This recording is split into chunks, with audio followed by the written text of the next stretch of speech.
Hi everyone, and welcome back to the channel, and welcome back to Star Trek The Next Generation. It's so weird to be saying that. I haven't watched a Star Trek The Next Generation episode in months, but I am so excited to be back with Journey's End. I am watching this episode as well as Preemptive Strike later on in anticipation for the McQuees Part 1 and Part 2 episodes of Star Trek Deep Space Nine, which is a two-parter of Season 2 that I'm going to be getting to very, very soon on the channel. So I'll be watching Journey's End before the two-parter, and I was told to watch Preemptive Strike after the two-parter as a little bookend to that story, so that is exactly what I'll be doing. And I can't tell you how excited I am to be getting back into Star Trek The Next Generation because I really loved this show when I did reactions to it, and you can check out all those reactions on my Star Trek TNG playlist on the channel right now. And before we get into this reaction, let me do the lighting. So Mutual Light, we said what color? It should be boop. Nice, nice, nice. Okay, so the lighting today, I think I'm gonna go an orange color because I'm pretty sure this is a Cardassian episode, and I know that Cardassians aren't orange in color, but their skin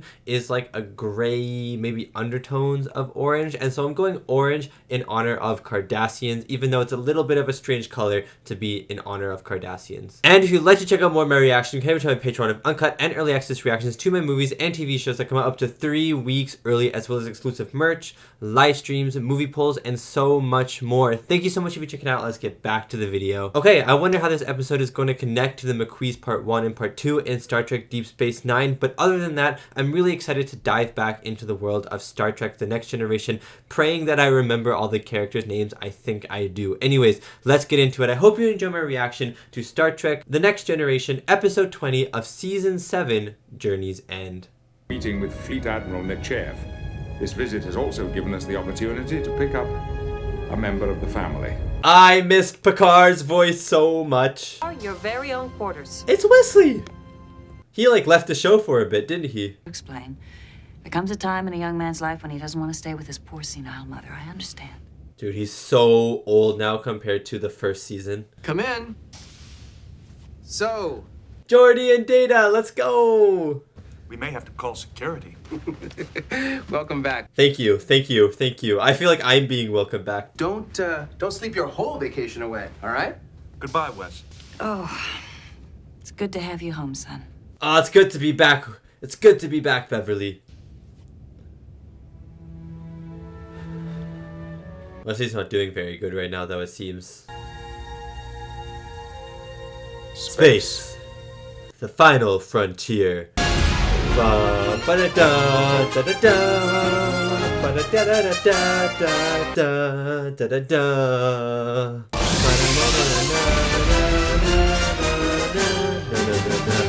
I missed the intro. I missed just the upbeat nature of that intro. So much fun. Right here. Good. Earl Grey tea. Yeah, it is. But we have to follow her orders, and maintaining this atmosphere of confrontation serves no purpose. Admiral Nechayev. There she is. You may leave, Commander Riker. Thank you, Admiral. Captain. I don't like Earl Grey anyways. May I offer you some I'll refreshments, come right Admiral? to the point, Captain. Have some tea, come on. He said that you were particularly fond of them. That was very thoughtful, Captain. Thank you. Please.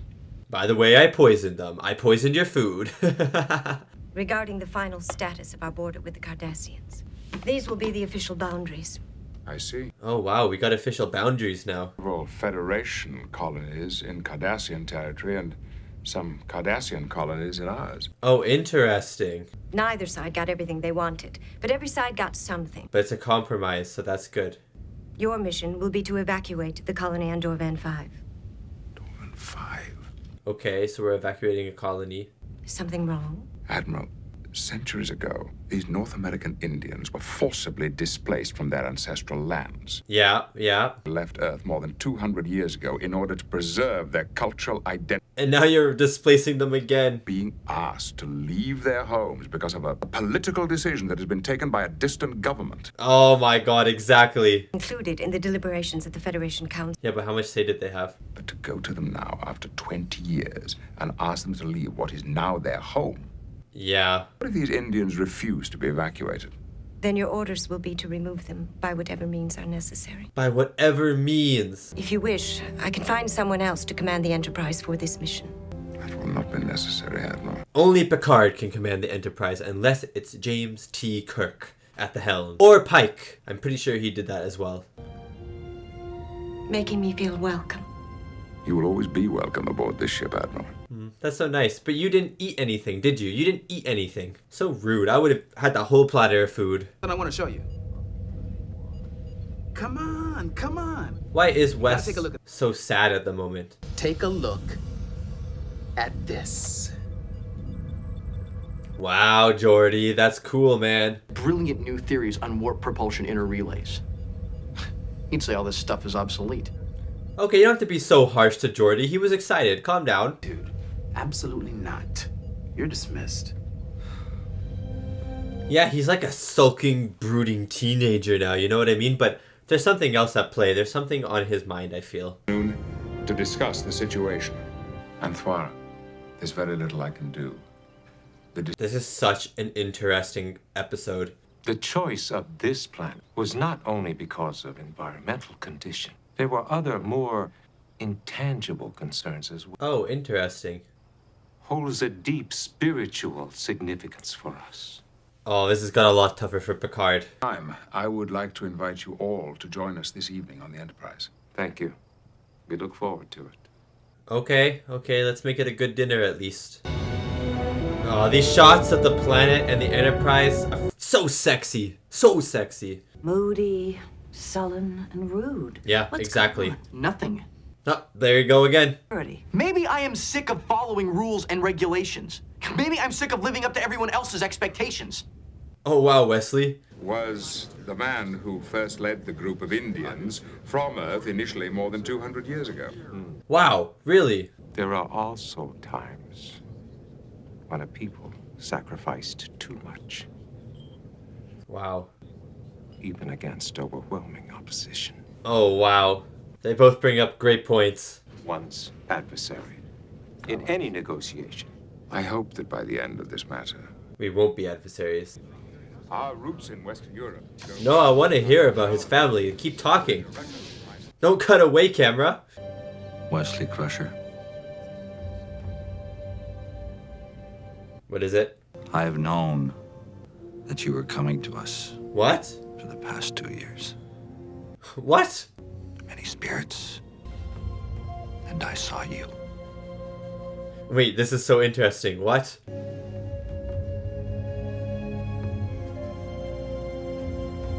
That was mysterious and vague, and I want to know more. She said his grades are dropping, that he's becoming remote and defensive.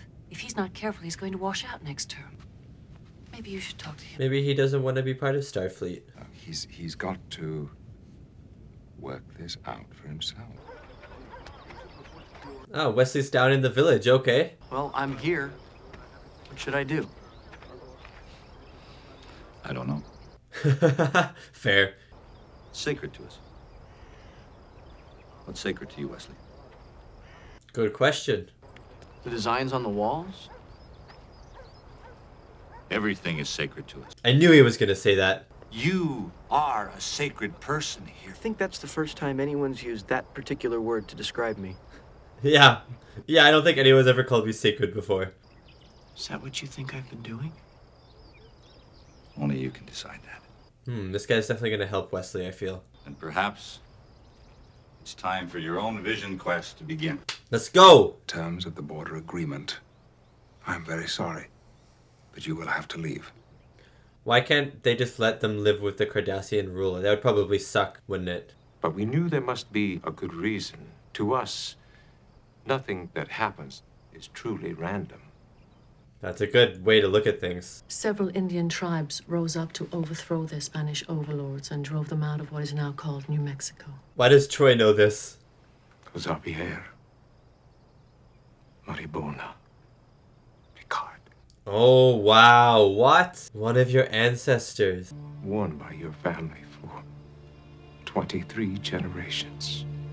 Wow, this is so interesting, guys.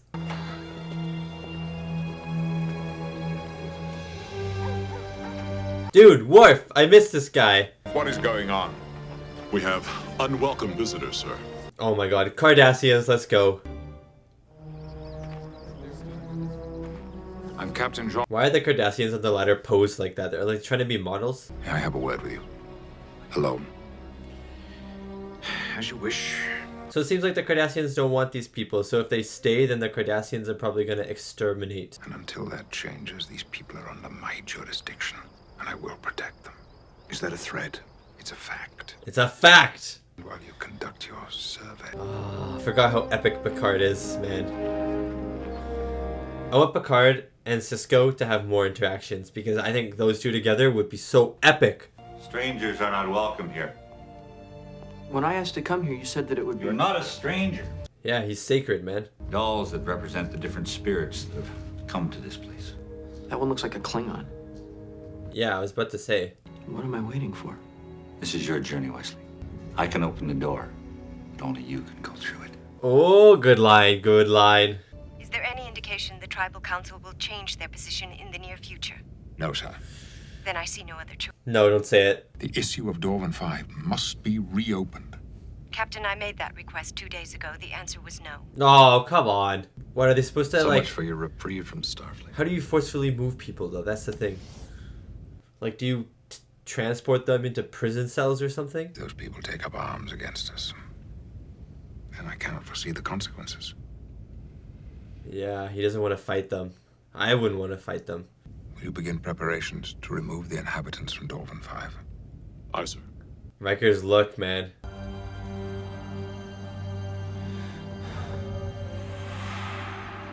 Dude, something is happening to Wesley right now. Oh, the guy's gone! Oh, who are you? Dad? Oh, it's his dad. Interesting. This journey, one you started a long time ago, when I left you and your mother. You mean when you died? When I left you? It's just hard for you to accept. Goodbye, Wesley, and good luck. He's reached his journey's end, but what does this mean? Oh my god, that would trip me out. I'm so sorry. That would scare me to death. I would never sleep again.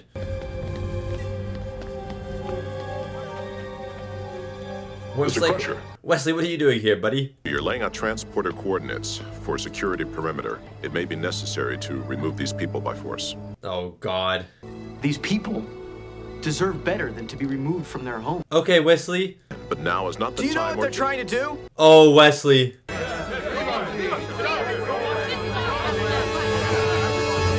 This guy's like, I'm proud of you, Wesley. I'm proud of you. Your actions reflect very badly on this ship and on that uniform. Now I want an explanation, Mr. Crusher. And I want it now. What you're doing down there is wrong. Picard knows it's wrong, too. Order. And she was given an order from the Federation Council. But it's still wrong. That decision... And do you follow orders that are wrong? That's a good question. And you will conform to Starfleet regulations and rules of conduct. Is that clear? He's gonna take off the uniform then. But I won't be wearing this uniform any longer. Yeah, there we go.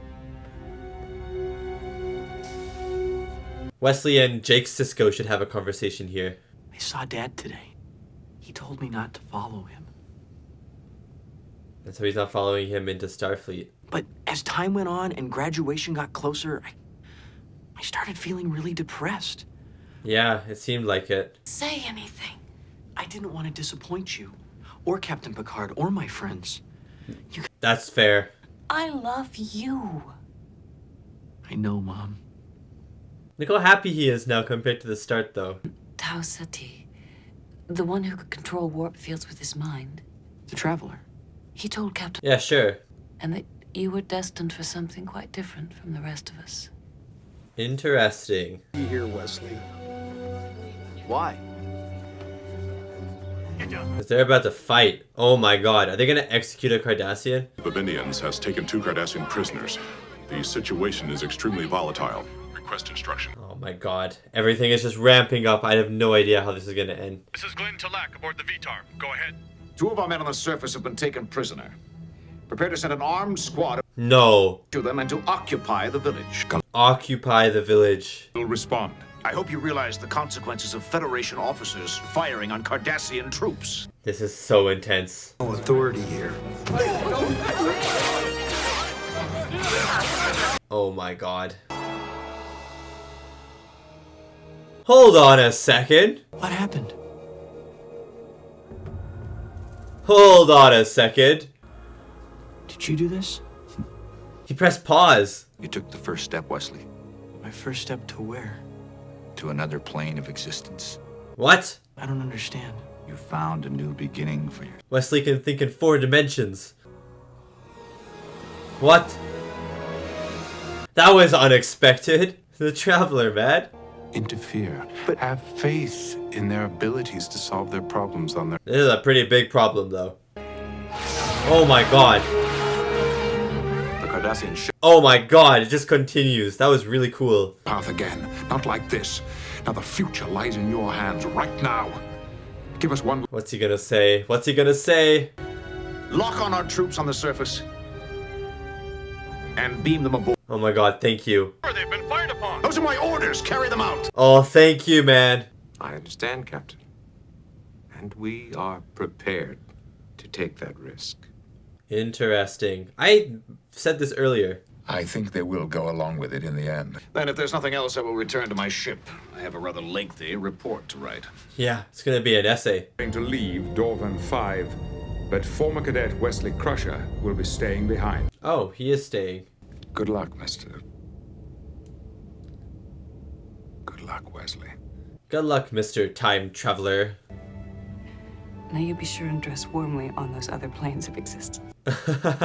So fair, man. Energize. Bye, Wesley.